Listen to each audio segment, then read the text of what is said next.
Welcome, everyone, to Nomadic Diaries podcast. My name is Doreen Cumberford. I'm the host, and today I am accompanied by Megan Norton-Newbanks, our co-host. Say hi, Megan. Hi, Doreen. Hi, everyone. Can you believe this is our last episode? It is so bittersweet, Doreen. I was reflecting back. Honestly, we've been doing this for the past 10 months. Yes, we have. Yes, incredible. What a And you project. still have a smile on your face. It's been a journey and a learning, opportunity, and just it's also been incredible to speak with all our guests. Yeah, I just really I feel so grateful. My heart is bursting. I feel like together we have really created something that will hopefully will really serve people in so many aspects of life. But I wanted to start today about the journey and just have a wee chat about that. Is there a powerful moment from any of the episodes that really captures your heart or that stands out for you? I wouldn't necessarily say for me one episode. I think what's so compelling about this series is that there's so much to say about belonging, and that captures people's attention. And I think we're all seeking this human desire to understand what is belonging. And Yeah. and so I think it's really cool that we've put together a 30 episode series on it. What about for you? Oh, I'm thrilled with it. Well, there was one moment that really brought tears to my eyes. And several of the episodes did. But that episode with Stephen Toole, when he showed us his international school classroom. Mm. Wow. I was just it was just like I was transported back 17 years into a classroom in Dhahran in Saudi Arabia. Absolutely. Yeah, that's a great one. And actually you just reminded me of the couple of the people in your community, seeing their backgrounds, but then also some of your relationships in your local community really gave me insight to the city you now live in and call home. And Yeah, that was really special. yeah, yeah, that was very personal, wasn't it? Now, what prompted you to write your book on belonging in the first place? Let's go back to that. You wrote the Bible on belonging, or one of the Bibles on belonging. Um, what Yeah. what prompted you to choose this topic? Oh, Doreen, oh my gosh, where to begin? I think it was in direct relation to my personal story as globally mobile individual, not only in childhood, but also into adulthood, of really unpacking what is this deep human desire that connects all of us and yet eludes us. And so I think we're only scratching the surface with this. But Yes, one of the things my book does is showcase belonging through the lens of an adult third culture kid. And yes. in that book, um, I don't say the answers. It's more questions and prompts because I didn't want to be prescriptive. I wanted to be Mm. open and have the Yeah. the reader co-author it with me. Yes, yeah, and that was lovely. And so for the Belonging Project on this podcast, I felt like it was a topic that was being discussed sort of adjacently by almost every guest I talked to. And at that point, when we started it, I think I talked to maybe 130 guests.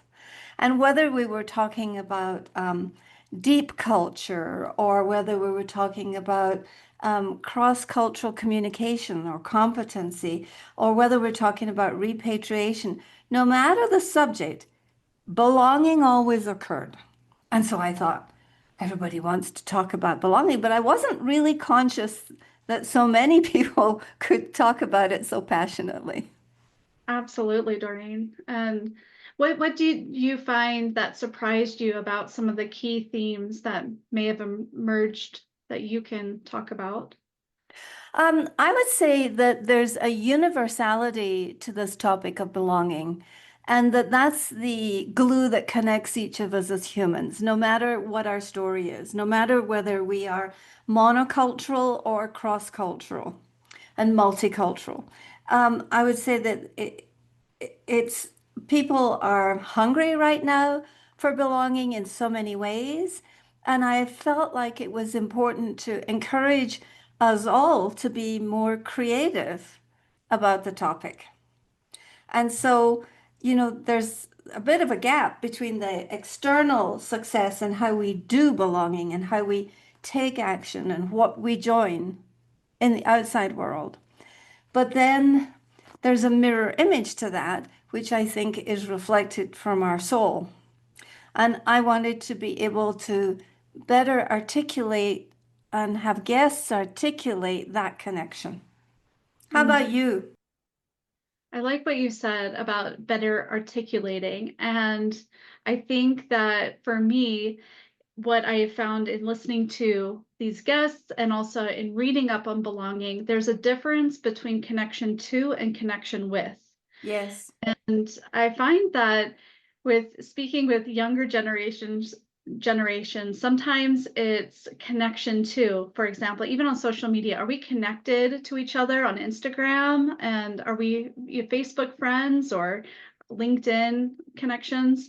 But talking with some older generations on this podcast and just intergenerational dialogue, there's this connection with and thinking about Yeah.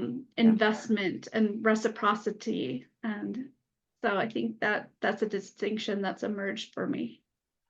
Yes. I also thought that the Marcia did a fabulous job of speaking to us about the sense of belonging that is actually lodged within our bodies. And she talked about somatics. And she talked about the soma and how it's, sort of the story of the soul, and our bodies are what houses that soul, that invisible part of ourselves. And I thought that was a fabulous episode. It was almost, one of the things I think she said was the body knows before the mind does. Mm-hmm. Yeah. And I think that was another sort of drop the mic moment for me. I was like, wow, yeah, pay attention, what's going on in the body. So that was there anything else that surprised you? Surprised me is honestly that there are 30 episodes, there are 30 discussions about belonging, and yet there's so much more to this topic. And yet, Yes. how do we talk about, marital belonging? How do we talk about, sibling belonging or children, parent relationship? Because belonging is relational to people, but it's also relational to place, to purpose, to our own becoming. And so those could be titles in episodes in and of themselves. And so while I think we've created a beautiful collection of different perspectives and important knowledge, I also want us to take it a next step further for the listener, for us as co-hosts to say, what else are we missing? What else Yes. can we learn? Yeah, I have the same feeling. It's like, oh, I'm not quite sure I want this to stop because, we we thought we'd have 10 episodes, and we've ended up with about 30 episodes, which was never the plan. And it seems like there's so much momentum at the end of this that we could do 300 episodes on this topic, because there is such a willingness for people who have something valuable to say it. Yes, absolutely. And I am curious too, what is some practical wisdom maybe, or the paradoxical understanding that has come out of these episodes for you? I would say for me that the belonging paradox is more balanced. I feel more balanced in my sense of the belonging paradox. And I would say the belonging paradox that I now understand is the internal connection and the external connection. And the efforting, the planning, the organizing, the showing up, and the activity that is expressed through the body when we belong to an organization, a group, volunteering, a school, a family, and the reflection inside. And for me, I've always thought about it as a seesaw, sort of it moves. And sometimes we feel more connected to ourselves. We feel more like we belong to ourselves. Other times we feel like we're taking more activity and putting more action into the outside version of it.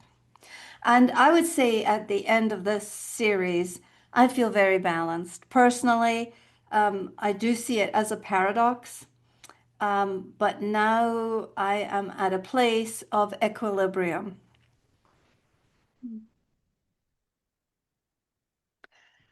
Were there certain age groups more settled than others in the conversations, do you think? I really enjoyed older generations and hearing their perspective.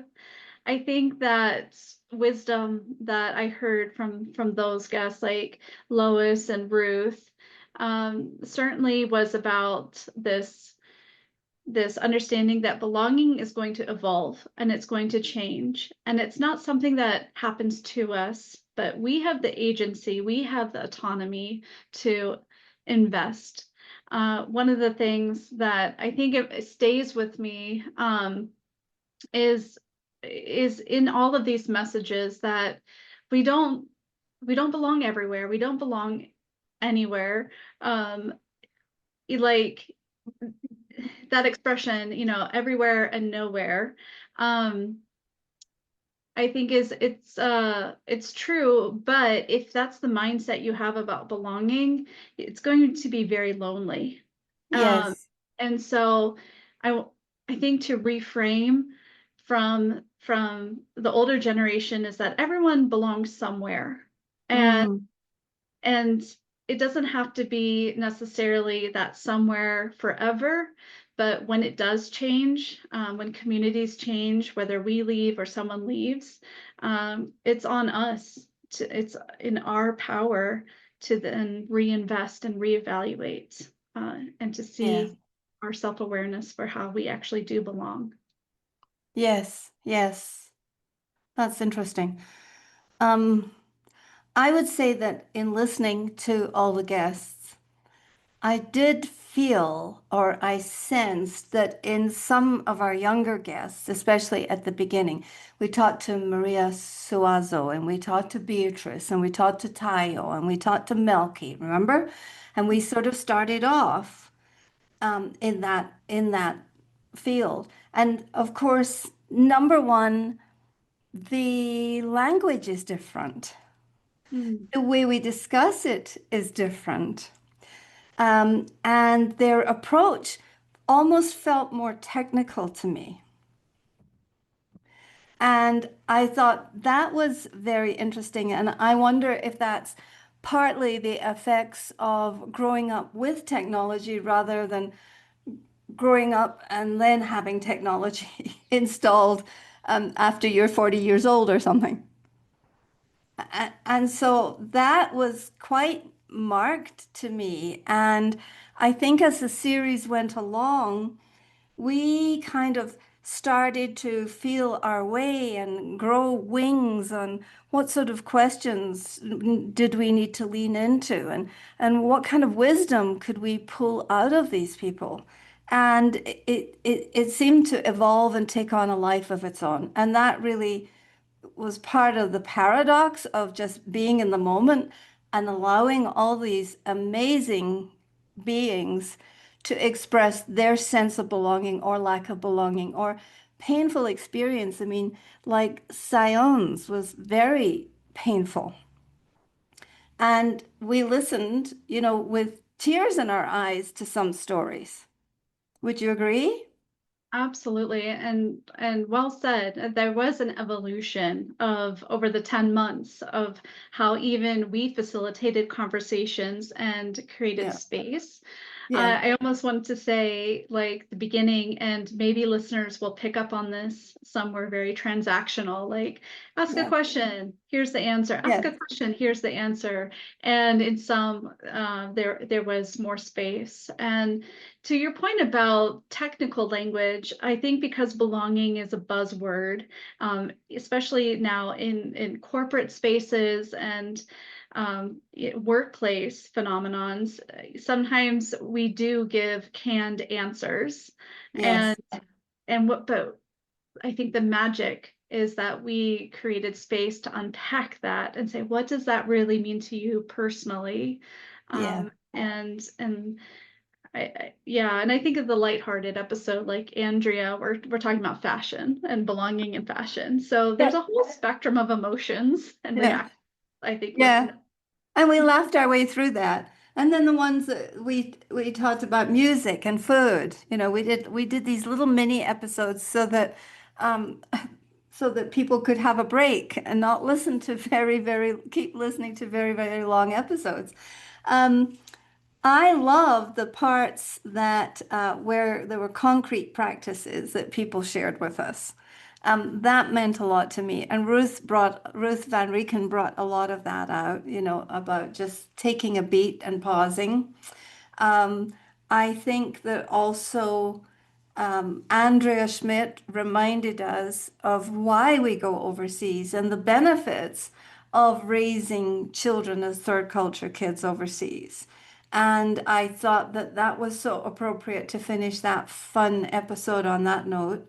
And then I also think about the episode with Cass Stewart, who is a BBC producer. And I think about her episode talking about her sense of belonging to the team. And the team was just built for a very few short weeks of filming a documentary under very harsh, extreme, and difficult conditions, and how they depended on belonging for survival for each other because they were working such long days. So it really kind of opened up my eyes to all different ways that we've considered this topic. And it just makes me giggle when I think about the delight it has been to talk about this subject for so long. yeah, absolutely. And I think of even like Carolyn Grant's uh, Yes, episode and her story of belonging in multiple places as self-initiated expat and her family. Um, yes, yeah, Dr. Helen Dr. Fagan, Helen. Mm-hmm. where yes, she's a brilliant mind, right? An academic professor, and for her to break it down into bite-size, digestible pieces, I think that's a real skill. I think so too. And I just feel like we had Hiroko, who had, that perspective of not only writing a song, but also a very, very national perspective of helping specifically Japanese TCKs or people who are moving to Japan and were very, very specialized in that. And while we had people like Patrick Cadian, who, is in a school in Thailand and facilitates all these different classes and experiences with different kids from different nationalities. And I thought, wow, this could just go on forever because it seems like all these experts have something valuable to contribute to the topic of belonging. Mhm. I couldn't agree more. Yeah, I know. We could talk about all of them and rehash, even what Beatrice said and Camille, what Jamina, all of them have nuggets of wisdom, and I think that's what's super unique about this collection. Yes, yeah. And so Was there anything that shifted you personally when you think about the topic of belonging? I like this question. I think it's a question that actually came up for me. Last week I was at a conference here in Omaha, and the keynote speaker was Adam Smiley Poswalski, and his keynote speeches are all about workplace belonging. Mm, One thing that stuck with me from that keynote, he said, was we know belonging when we see it, when we feel it, and yes. when it's missing. Yes. And so yes, like we know it, but can we implement it? Can we embody it? Can we do it? And that's where I think there's so many different ways of defining belonging. Yeah. Um, And so also so many different ways of moving forward. right, right, exactly. And so what I take away from the guests is that something I write about in my book is that belonging is not found, it's formed. Yes. And so everybody who has participated in this, and I think the listeners are going to recall somebody who's made a difference in their life. And it might not have been a big gesture, it could have been a small thing they remembered. But it's in those moments that we know we are known and seen and understood. And how then are we investing in others the same way? Yes. How are we passing the baton on as if it were? Yeah. Yeah. Well, I enjoyed all the moments of the tears, the laughter, the discussions on food and fashion and language and all the things we did. Um, do you have any questions that remain unanswered that you still want to ask people? Yeah, it's certainly what I mentioned just a few minutes ago. It's still all the relational dynamics that exist in the world.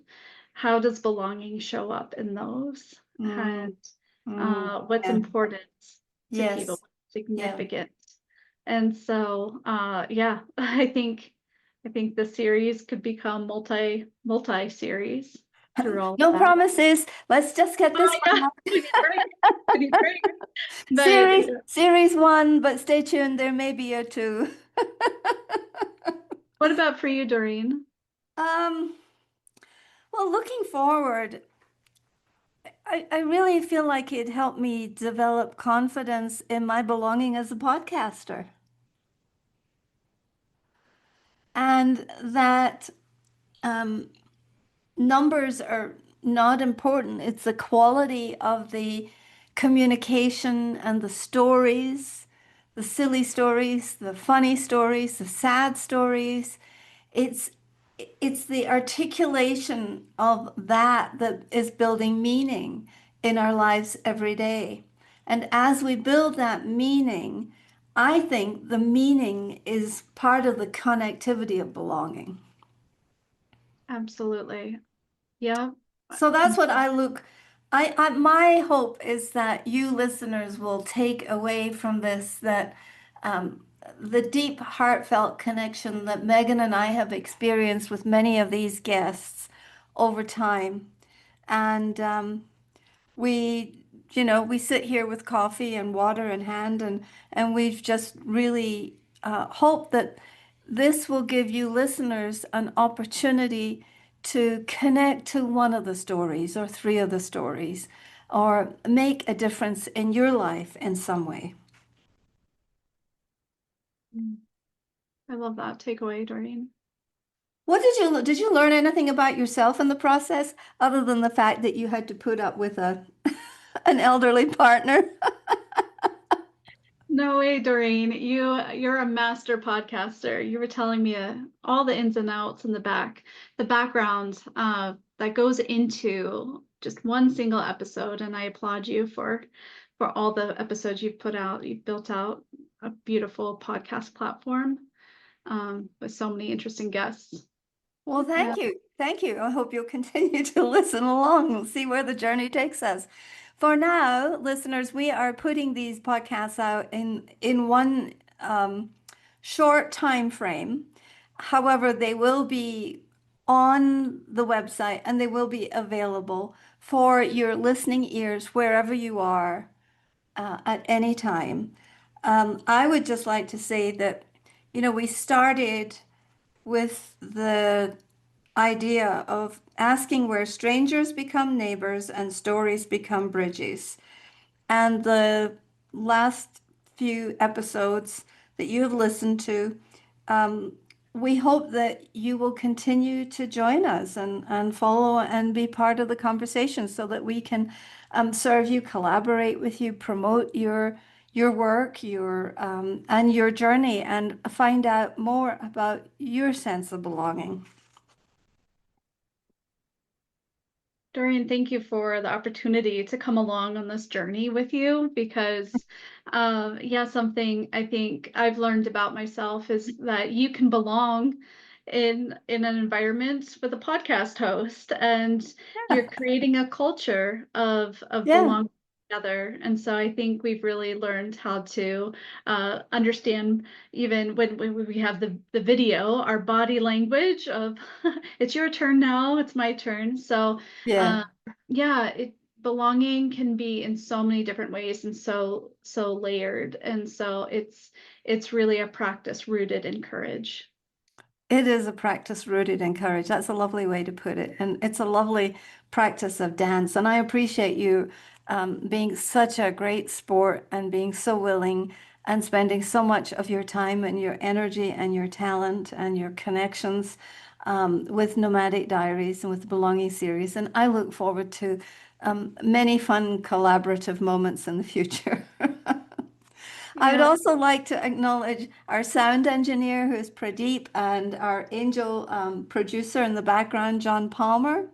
And I would like to give gratitude to all the guests who took a risk and who shared your worthwhile and very vulnerable stories, your education, your experience, your heart, and your great sense of belonging. So I just want to close with, before we sign off, Megan, is there something you would like to add? Well, I think belonging, it's about gratitude, it's about grace. And these are imperfect conversations. They're very authentic conversations with various perspectives. And belonging is not something to be mastered, but something to develop and hold with grace and gratitude. Excellent. Thank you very much. Thanks for all the fun and all the time and the time on the computer and the conversations. It's been really wonderful. I would just like to close with a couple of my favorite belonging quotes. As always, the one from Brené Brown. True belonging never asks us to change who we are. And Maya Angelou said, "We are at home wherever we find ourselves." So may you be at home wherever you find yourself today. And how do you say goodbye, Megan? Well, all our love, goodbye, au revoir, shalom, and tschüss. And I say masalama, sayonara, and hasta luego.